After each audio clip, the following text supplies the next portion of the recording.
আসসালামু আলাইকুম ওয়া রাহমাতুল্লাহ। সবাইকে এসে পড়লাম কোন কোন ডিমে বাচ্চা হয়েছে তা টেস্ট করতে। এখন দেখা যাক এই বিউটি হোমা কবুতরের ডিমে বাচ্চা হয়েছে কিনা তা টেস্ট করা যাক। চলেন দেখা যাক।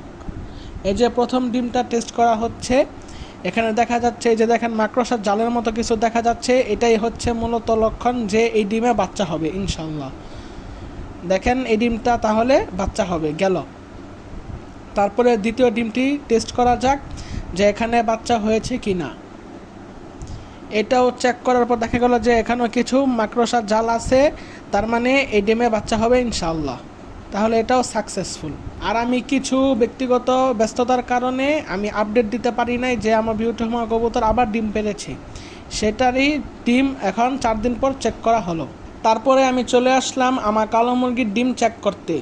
প্রথম ডিমটা চেক করার পর দেখা গেল এখানে কিছু মাকড়সা জাল দেখা যাচ্ছে এবং ডিমটি গাঢ় লাল, তাই এই ডিমটায় বাচ্চা হবে ইনশাআল্লাহ। তারপর দ্বিতীয় ডিমটা চেক করার পর দেখা গেল এখানেও কিছু মাকড়সার জাল দেখা যাচ্ছে এবং ডিমটি গাঢ় লাল, তাই এই ডিমটাও বাচ্চা হবে ইনশাআল্লাহ। তারপর তৃতীয় ডিমটা চেক করার পর দেখা গেল এখানেও কিছু মাকড়সার জাল দেখা যাচ্ছে এবং এই ডিমটাও গাঢ় লাল, তাই এই ডিমটাও বাচ্চা হবে ইনশাআল্লাহ। তারপর চতুর্থ ডিমটাও গাঢ় লাল এবং এটার মধ্যে কিছু মাকড়সার জাল দেখা যাচ্ছে, তাই এই ডিমটাও বাচ্চা হবে ইনশাআল্লাহ। তারপর পঞ্চম ডিমটাও কিছু মাকড়সার জাল দেখা যাচ্ছে এবং এই ডিমটাও গাঢ় লাল, তাই এই ডিমটাও বাচ্চা হবে ইনশাআল্লাহ। তারপর ষষ্ঠ ডিমটাতেও কিছু মাকড়সার জাল দেখা যাচ্ছে এবং এই ডিমটাও গাঢ় লাল, তাই এই ডিমটাতেও বাচ্চা হবে ইনশাআল্লাহ। তারপর সপ্তম ডিমটাতেও দেখা যাচ্ছে কিছু মাকড়সার জাল রয়েছে এবং এই ডিমটাও গাঢ় লাল, তাই এই ডিমটাতেও বাচ্চা হবে ইনশাআল্লাহ।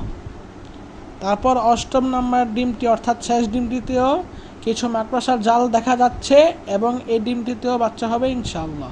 আলহামদুলিল্লাহ, কালো মুরগিটার নিচে যে 8টা দেশি মুরগির ডিম দিয়েছিলাম 8টা ডিমেই বাচ্চা হবে ইনশাআল্লাহ।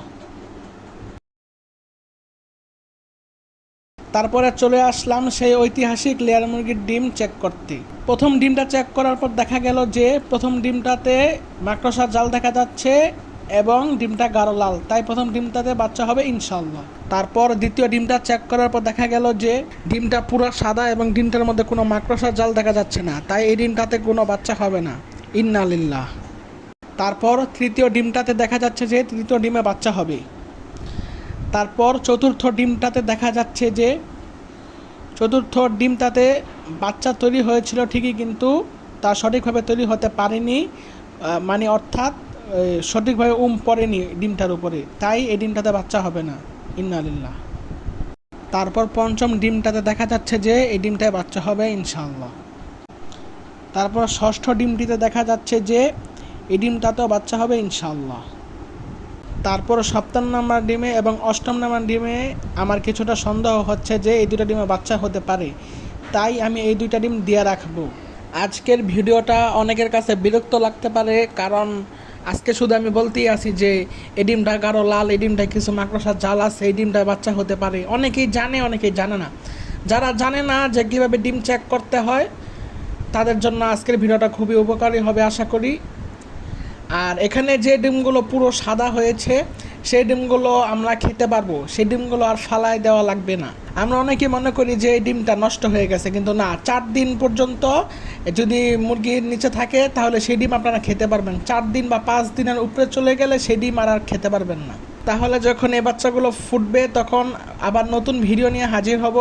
সবাই আশা করি অপেক্ষায় থাকবেন। তাহলে আজকের মতো এখানে ভিডিও শেষ করছি। আসসালামু আলাইকুম।